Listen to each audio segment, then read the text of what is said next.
ഡാ നീ എന്തൊക്കെ പറഞ്ഞാലും ആയുർവേദം മാത്രമാണ് മനുഷ്യന്റെ ആയുസ് കൂട്ടാനുള്ള ഏക മാർഗം, മനസ്സിലായ? പിന്നെ ഈ മരുന്നാന്നും പറഞ്ഞ് കണ്ട കാടും പടലും ഒക്കെ പറഞ്ഞ ആളുകൾക്ക് പറിച്ചു കൊടുക്കില്ലല്ലേ? എടാ, പ്രകൃതിയിൽ നിന്ന് ലഭിക്കുന്നതാണ് ആയുർവേദം. അതൊന്നും പറഞ്ഞാൽ നിനക്ക് മനസ്സിലാവില്ല.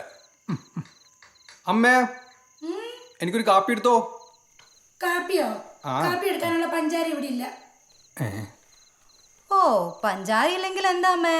കൊച്ചേട്ടന്റെ മുറി നിറച്ചും പഞ്ചാര ഗുളികളല്ലേ, കലക്കി കൊടുക്ക്. വന്നല്ല മുതല് പോയി. കാര്യേ, ഇവള് വല്ലപ്പോഴേ വാതുറക്കെങ്കിലും ആ പറഞ്ഞ വാസ്തവമാണ്. ഹോമിയോ കേൾക്കുമ്പോ തന്നെ എന്താ ഒരു സുഖം. ഹോമിയോ, ഋഗ്വേദം, യജുർവേദം, സാമവേദം, അഥർവവേദം, ആയുർവേദം. 5ാമത്തെ വേദമാണ് ആയുർവേദം. ഇത് വല്ലതും നിനക്കറിയോ? 6ാമത് ഒരു വേദം കൂടി ഉണ്ട്. ഏത്?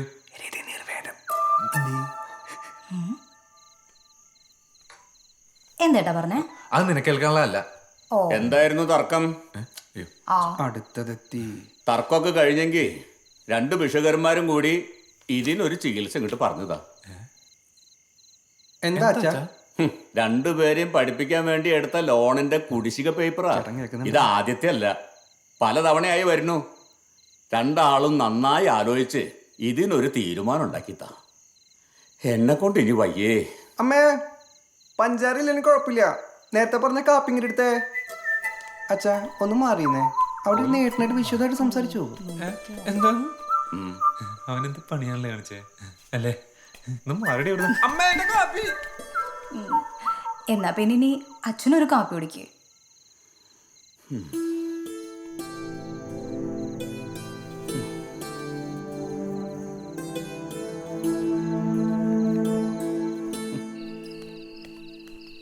നിങ്ങള് പറയുന്നതൊക്കെ നല്ല കാര്യമാണ്.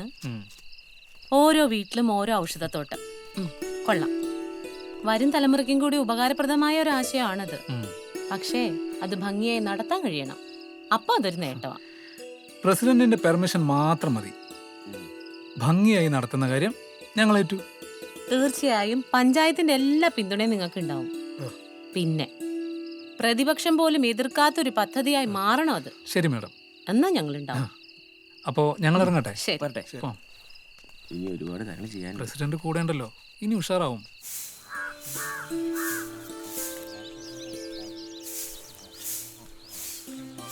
ആ മോനെ, അതെ, എന്തായടാ ബാങ്കിലെ കാര്യം? വല്ലതും തരപ്പെടുത്താൻ പറ്റിയോ? ശ്രമിക്കുന്നുണ്ടോ? എല്ലാം ശരിയാവും. ആ മാനേജർ പറഞ്ഞു ഓർമ്മയുണ്ടല്ലോ, ഇനി ഒരു അവധി തരില്ല. വൈകും തോറും പലിശയും പലിശയുടെ പലിശയും കൂട്ടുപലിശയൊക്കെ ആയിട്ട് വലിയൊരു ഭാരാവൂട്ടാ. ഇല്ല അച്ഛാ, എല്ലാത്തിനും ഞാനൊരു വഴി കണ്ടിട്ടുണ്ട്. എല്ലാം ശരിയാവും. അച്ഛൻ ടെൻഷൻ ആവണ്ട. ശരിയാവോ? പിന്നെ ആവോ?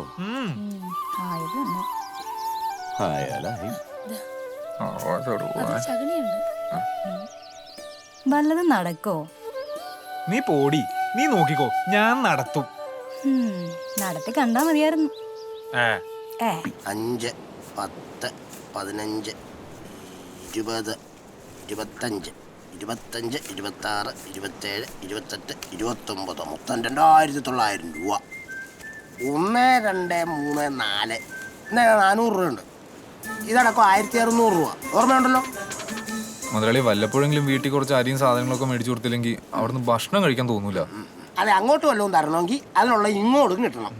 അവസ്ഥ അറിഞ്ഞ് പെരുമാറുന്ന സുശ്രുത. മുതലാളിക്ക് ഇതല്ലെങ്കിലും വേറെ വരുമാന മാർഗം ഉണ്ടല്ലോ. നാട്ടുകാരുടെ ബ്രാക്കുണ്ടെങ്കിലും ആ പലിശപ്പണം മാസം മാസം കിട്ടുന്നില്ലേ? ആ ഒരൊറ്റ വരുമാനമുണ്ടാ ഞാൻ പിടിച്ചു വയ്ക്കുന്നത്. അതറിയോ? ആ വിഷയം എന്നോട് സംസാരിക്കുന്നത്. മുതലാളി, ഞാനൊരു കാര്യം പറഞ്ഞോട്ടെ. ഞങ്ങളുടെ വീട്ടിലെ ബാങ്ക് ലോണിന്റെ കാര്യം മുതലാളിക്ക് അറിയാലോ. അച്ഛനാണ് അതിന്റെ കാര്യത്തിൽ ആകെ ടെൻഷനില്ല. ആ കുടിശ്ശിക എങ്ങനെയും അടച്ചു തീർക്കണം. മുതലാളിക്കൊന്ന് സഹായിച്ചൂടെ? അതെ സുശ്രുത, നമ്മൾ തമ്മിൽ ഇങ്ങനെയുള്ള ഇടപാടൊന്നും വേണ്ട. അത് ശരിയാവില്ല. അതുകൊണ്ടാണ് നമുക്ക് വേറെ വല്ല വഴി ആലോചിക്കാം. കൃത്യമായിട്ട് പലിശപ്പണം കിട്ടിയാ പോരെ? അത് ഞാൻ ഏറ്റു. അത് ശരിയാവില്ല, വേണ്ട. അത് മുതലാളി, ഇനിയും കുടിശ്ശിക അടച്ചെടുത്തില്ലെങ്കിൽ എനിക്ക് വീട്ടിൽ നിൽക്കാൻ പറ്റില്ല. അതുകൊണ്ടാണ് മുതലാളിക്ക് കഴിയുമെങ്കിൽ ആ ബാങ്ക് ലോൺ ഒന്ന് ടേക്ക് ഓവർ ചെയ്യാവോ? ഞങ്ങളെ കൊണ്ട് പറ്റുന്ന രീതിയിൽ അടച്ചു തീർത്തോളാം. പ്ലീസ് മുതലാളി. എന്തായാലും ഞാൻ ഒന്ന് ആലോചിക്കട്ടെ. കഴിയുമെങ്കിൽ എത്രയും പെട്ടെന്ന് ഇതൊന്ന് അത്രയും വലിയ ഉപകാരമായിരിക്കും. ഇനി എന്തേലും കാണിച്ചു ഒന്ന് തരാന്ന് വെച്ചിട്ടുണ്ടെങ്കിൽ അതിനൊരു ഫോർമാലിറ്റി ഉണ്ടാവും. അതിനൊരു അച്ഛൻ, അമ്മ, മറ്റവരെ മറിച്ചവരെന്ന് പറഞ്ഞ ആരും വരാൻ പാടില്ല. അതൊന്നുമില്ല. അതൊക്കെ മുതലാളി എന്താന്ന് വെച്ചാൽ ചെയ്തോ. എനിക്ക് എങ്ങനെയെങ്കിലും ഇതൊന്നും തലയുരിയാൽ മതി. അങ്ങനെയാണെങ്കിൽ ഓക്കെ.